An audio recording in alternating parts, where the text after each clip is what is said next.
샬롬 반갑습니다. 오늘 또 월요일 새벽 결코 쉽지 않지만 또 이렇게 하나님의 말씀으로 깨어서 난 우리 모든 성도님들에게 귀한 은혜와 귀한 은총이 함께하기를 부탁을 드립니다. 오늘은 이제 사사기, 아마 교회로 오면 아마 우리가 읽는 성경 통독으로는 내일 아마 사사기가 시작되는데요. 이제 뭐 그것과 상관없이 쭉 이제 이야기들을 좀 풀어가 보려고 합니다. 오늘 사사기의 내용도 일단 어디서 목에 딱 걸리냐? 처음부터 걸립니다. 사사기가 무엇일까요? 이 말 자체가 조금 어렵게 됩니다. 그래서 어떤 사람들이 또 그러죠. 뭐라고죠? 사사로운 기록이다. 뭐 또 이렇게 얘기하지만 사사기는 그런 내용이 아닙니다. 아마도 그런데 대한민국 기독교인 중에 사사기라는 말이 무슨 말인가 아는 사람은요, 100에 1명?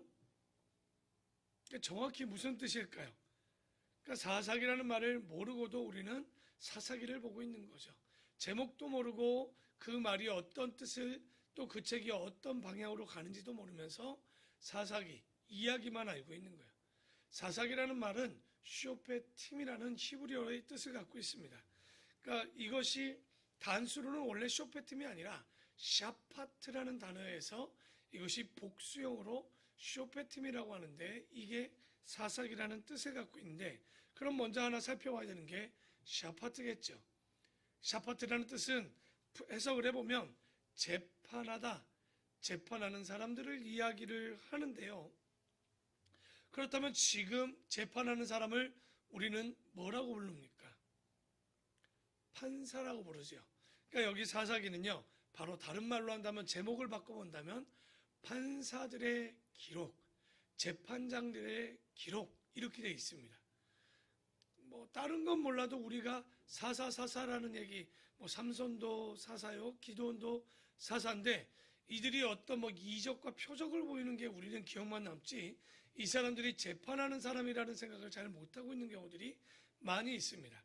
그런데 원래는 사사는요, 판사라는 뜻을 갖고 있는 거예요. 그런데 당연히 사사라는 말을 딱 하면 이게 판사라는 말로 이게 머리에 이미지가 뜨거나 생각이 드는 사람들은 거의 없다고 보시면 됩니다. 그러니까 이게 잘 이야기되지도 않고 잘 말하지도 않고 설교되지 않기 때문에 그러죠. 그래서 사사기는 재판하는 사람들. 그런데 원래 재판이라 판사라는 뜻은 샤파트라고 그랬죠. 이건 단수입니다. 쇼페팀은 복수겠죠. 그 끝에 뭐가 붙느냐? 임이라는 뜻이 이렇게 이제 복수가 붙는데, 그러면 재판, 판사들의 기록인데 복수니까 뭡니까? 재판하는 사람들의 기록, 판사들의 기록, 이 복수형으로 쓰죠. 그런데 뭐 얘기한 김에 히브리어 중에 임자를 쓰는 건 숫자가 많아지는 복수 때도 그렇고요. 그 임자를 쓰는 건 굉장히 위대한 분을 우리가 호칭할 때, 그분을 부를 때도 임자를 부릅니다. 그러니까 숫자가 많거나 양이 많거나 위대한 분. 그래서 우리가 여러분이 하나님 중에 뒤에 임자, 힘자가 붙는 분이 한 분 있죠. 뭡니까? 엘로 힘이라고 그러죠. 그게 이제 복수가 붙는 거예요. 그래서 엘로 힘이라고 부르고요. 우리가 또 히브리인들은 물이 많이 모인 것을 딱 우리가 바다같이 크다, 바다다 얘기할 때는 뭐라고 부르냐면 샤마임 이렇게 붙입니다. 그래서 아마 우리가 보는 지금 사사기의 뜻도 쇼페팀은 재판하는 사람들의 기록이다라고 제목이 먼저 되어 있고요. 제목을 조금만 알아두요, 그 내용들을 조금 보기가 수월해지겠죠. 근데 왜 사사들이 이때 있었는가? 이거를 질문할 줄 아는 것이 우리의 신앙입니다. 굳이 왕이 있는데 사사를 왜 세웠을까요?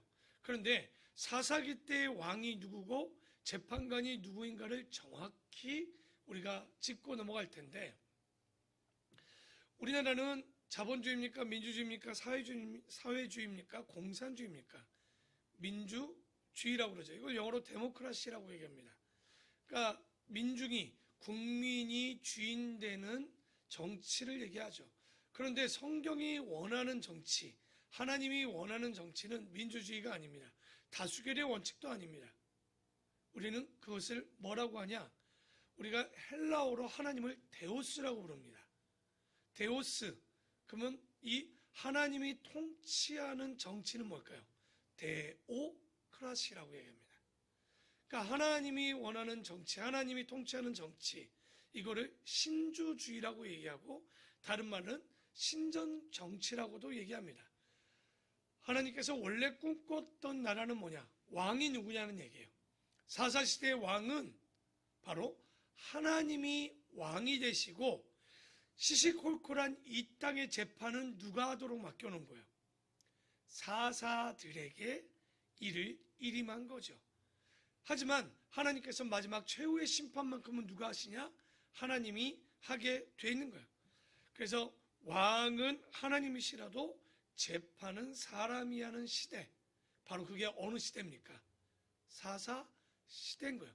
그러니까 사사들은 어떻게 보면 왕 다음으로 이 땅에서 그 길을 통치하고 이끌어가는 굉장히 중요한 사람들이고, 그리고 그들의 사명도 굉장히 큰데, 안타깝게도 사사기에 보면 사사들의 어떤 하는 일들을 보면 사사답지 못하는 사람들도 있고, 어떻게 보면 너무나도 부족한 사람들도 많이 있는 거예요. 본인들의 원래 사명을 제대로 알지 못하는 사람들도 있어 보이죠. 그러니까 온전히 이 하나님의 정치를 이해하지 못하고 있었다라고 보여지는 것 같습니다. 그래서 인간 역사의 정치 제도라는 것을 한번 살펴보면 민주주의, 자본주의, 사회주의 여러 가지가 있지만 최고로 좋은 주의는 뭘까요? 하나님을 믿는 우리의 입장에서는 바로 신주주의, 신본주의, 신정주의라는 데오크라시를 얘기합니다. 그래서 바로 하나님이 최고의 제도, 정치 제도를 준 것이 사사시대의 사사 정치 제도인데, 그런데 왜 이게 문제가 생겼을까? 잘 보면 정치의 제도는 너무 좋은데 누구의 수준이 떨어지냐? 국민의 수준이 따라오지를 못하는 거예요. 그러니까 하나님이 주신 정치 제도는 너무 좋죠. 근데 정치 제도와 사람의 수준이 따라오지 않으면 아무리 법이 좋아도 따라가지 못하면 그 법이 쓸모가 없듯이 이 신주주의가, 신정정치가 너무나도 좋은 정치의 제도인데도 불구하고 전혀 따라가지를 못하는 거예요. 국민의 수준이 안 되니까. 그래서 여러분이 기억하는 말이 하나 있을 거예요. 사사 무슨 시대라고 그럽니까? 암흑시대라고 그러죠. 그 잘 들으신 거예요. 그런데 왜 사사시대가 암흑시대가 되었는가? 왜 종교 암흑시대가 되었는가? 그러니까 이걸 아는 것이 사사기를 제대로 보는 거예요. 아마도 지금 얘기했던 거는 정치대로 제도는 좋은데 국민의 수준이 따라가지를 못하는 문제가 너무 큰 거죠. 그렇게 보면 모세가 큰 능력으로 애굽에서 인도에서 그만큼 훈련했고, 여호수아가 가나안 땅을 차지하게 해줬고, 그리고 사사들을 통해서 하나님의 통치, 신정 통치를 했는데 우리가 의문을 가져봐야 되는 건 왜 사사시대에 종교 암흑기가 왔을까? 이걸 찾아내는 것이 사사기를 보는 눈입니다. 그러니까 왜 종교 암흑기가 있는가? 그래서 우리가 이런 걸 공부하는 이유가 바로 역사서를 공부하고 역사를 공부하는 의미입니다. 그런데 안타깝게도 사사기가 너무 방치되어 있었어요. 솔직히 사사하면 여러분 기억나는 사람은 제1번은 기드온 아니면 삼손일 겁니다. 삼손의 수수께끼, 삼손은 머리털 이렇게 자르고 여러 가지 해서 힘의 원천을 찾는 수수께끼와 같은 것들도 있었고, 그런데 그거보다 또 우리가 더 많이 하는 건 교회에선 어떤 사사 기억나십니까?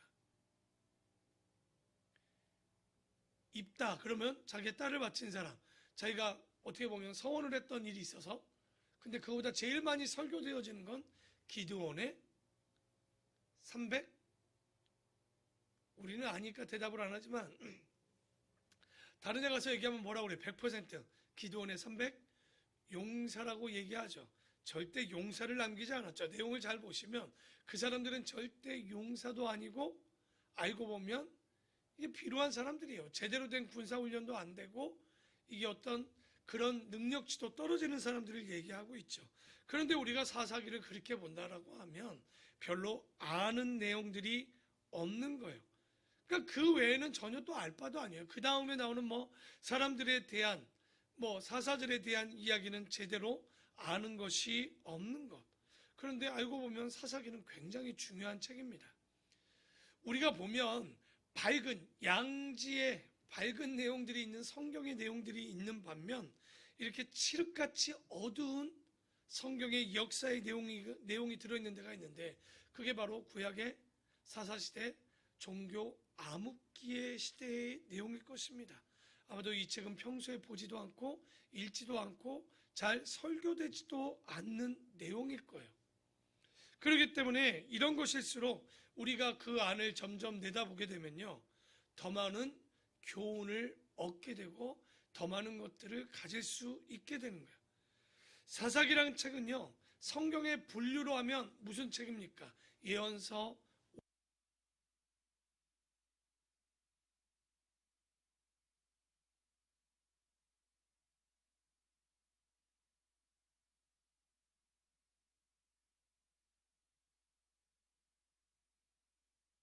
우리가 5경 플러스해서 17권을 얘기를 하는데 왜 역사서라고 합니까? 그 안에 뭐가 많이 담겨져 있기 때문에.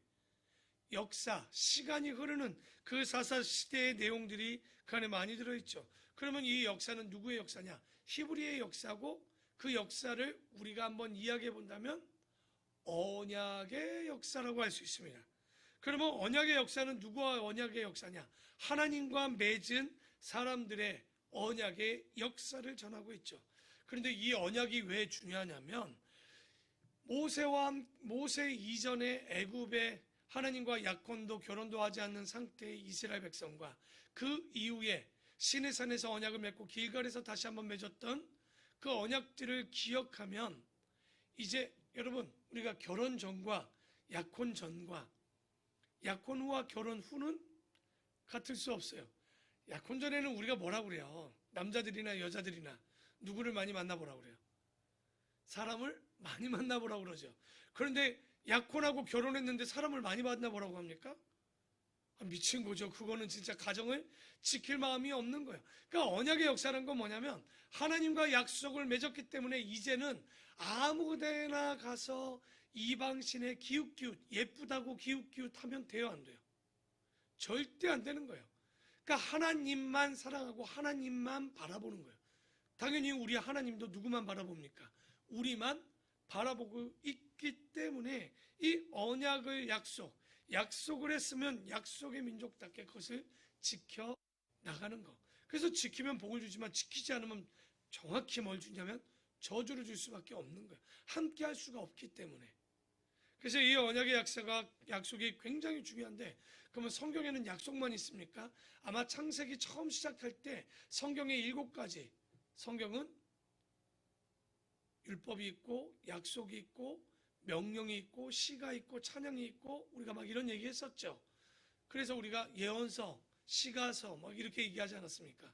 그러면 잘 보십시오. 약속도 있지만 이 안에 뭐도 들었냐? 사사기는 뭘 점검했냐? 명령도 들어있잖아요. 모세에 약속했던 그 명령들. 그러면 약속은 뭐 하는 거냐? 약속은 지키는 겁니다. 명령은 뭐죠? 순종하는 거예요.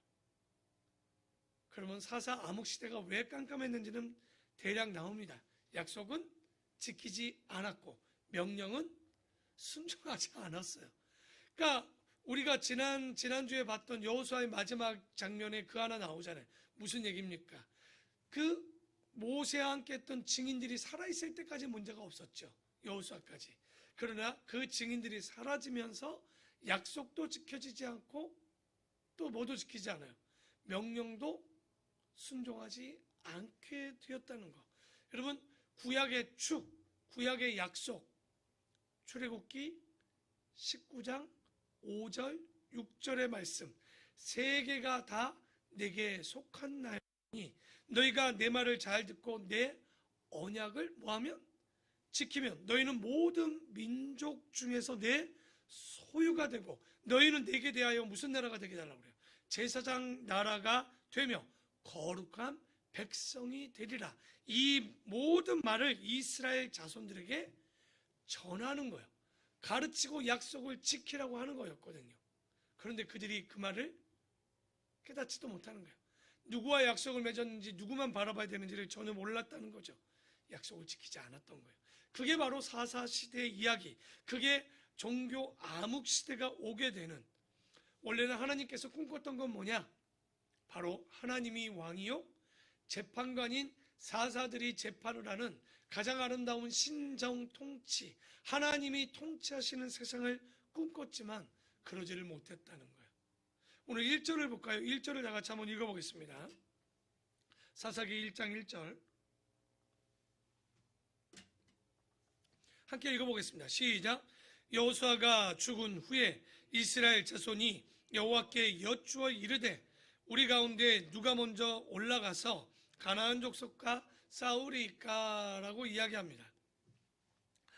여기에 1절에는 굉장히 많은 이야기가 들어있어요. 첫 번째로는 우리가 오늘 여기까지만 살펴볼까요? 내일은 그 뒷절, 누가 먼저 올라가서 가나안 족속과 싸울까? 왜 사사시대가 문제가 생겼는가의 원인이 1절에 나오고요. 그리고 언제냐라는 말이 먼저 나옵니다. 누가 죽은 후에? 여호수아가 죽은 이후에. 여호수아서에서는 누가 죽은 이후라고 그랬습니까? 모세가 죽은 이후에. 다시 말해서 한 사람의 시대를 열고 한 사람의 시대를 닫는 것을 보죠. 그만큼 성경은 하나님이 일할 때 꼭 필요한 사람이 중요하고 그만큼 한 사람이 그만큼 중요하다는 것을 다시 한번 보여주는 내용이죠. 모세가 죽은 이후에, 여호수아가 죽은 이후에, 사울이 죽은 이후에, 다윗이 죽은 이후에, 솔로몬이 죽은 이후에, 이렇게 죽었다는 얘기는 그 다음에는 어떤 역사가 일어나는 거예요? 다른 역사와 그림들이 그려지고 있는 거죠. 그래서 이 한 사람의 인생이라는 것이, 삶의 길이라는 것이 굉장히 중요합니다.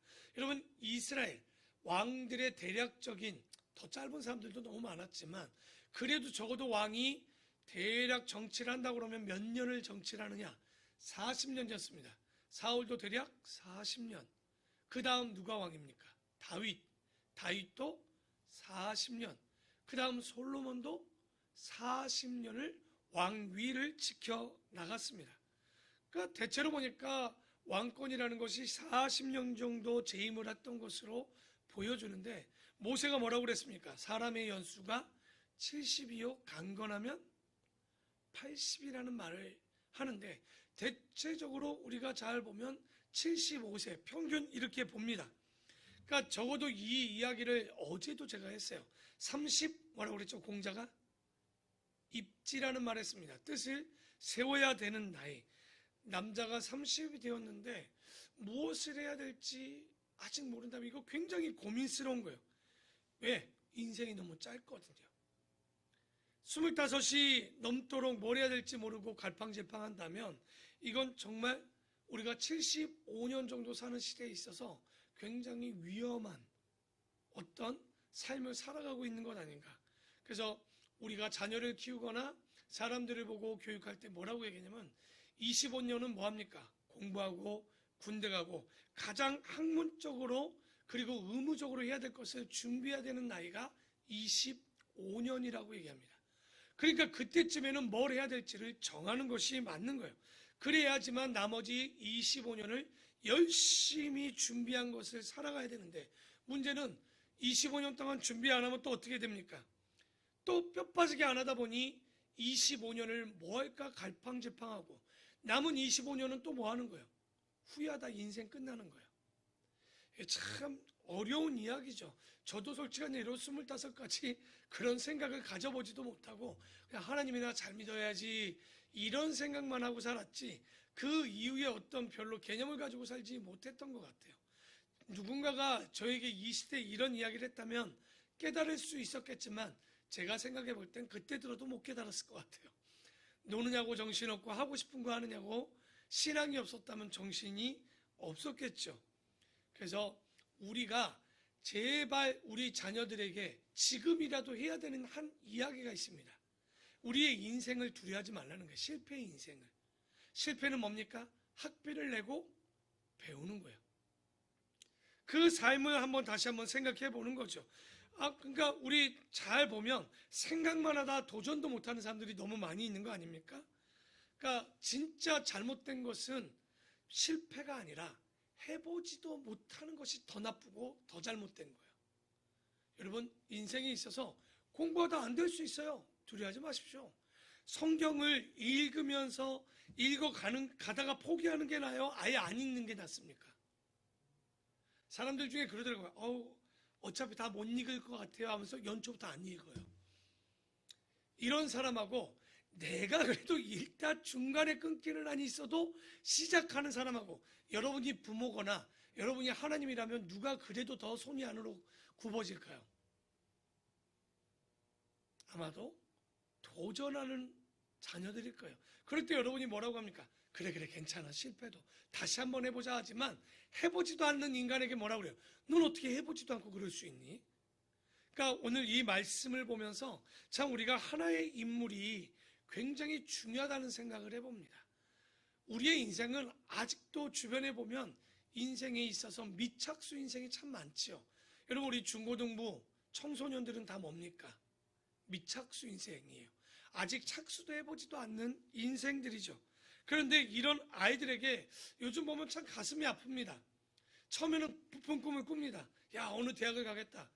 중학교쯤 가면 아이들의 실력이 드러나니까 슬슬 점수에 맞춰가기 시작합니다. 진짜 고등학교 끝날 쯤 여러분 어떻게 할까요?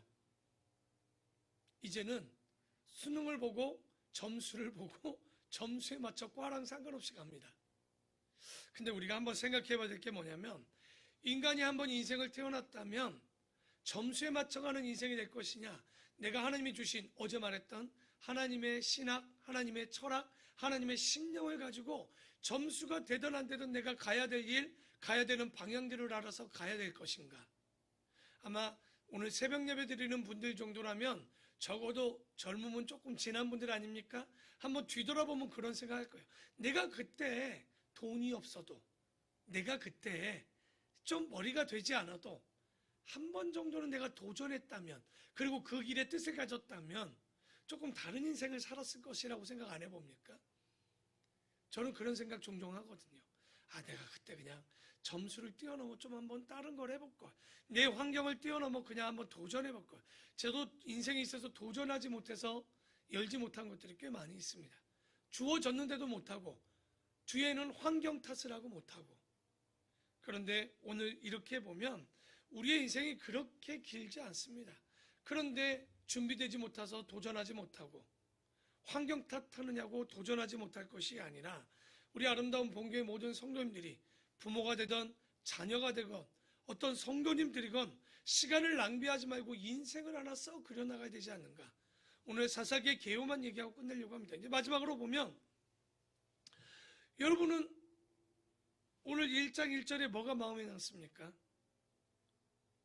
여호수아가 죽은 후에, 여러분 잘 보십시오.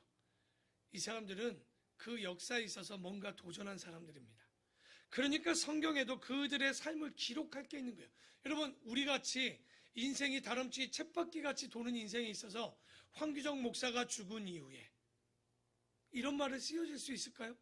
인생이 별다를 바 없이 남들 똑같은 먹고 사는 이유, 이런 거에 다 맞춰진다면 이것이 인생에 뭐가 남을까요? 정말 성경에 기록될 만한 삶일까요? 여러분이 이 땅에 남은 인생을 이렇게 한번 살아보는 건 어떨까 제안하고 마무리하려고 합니다.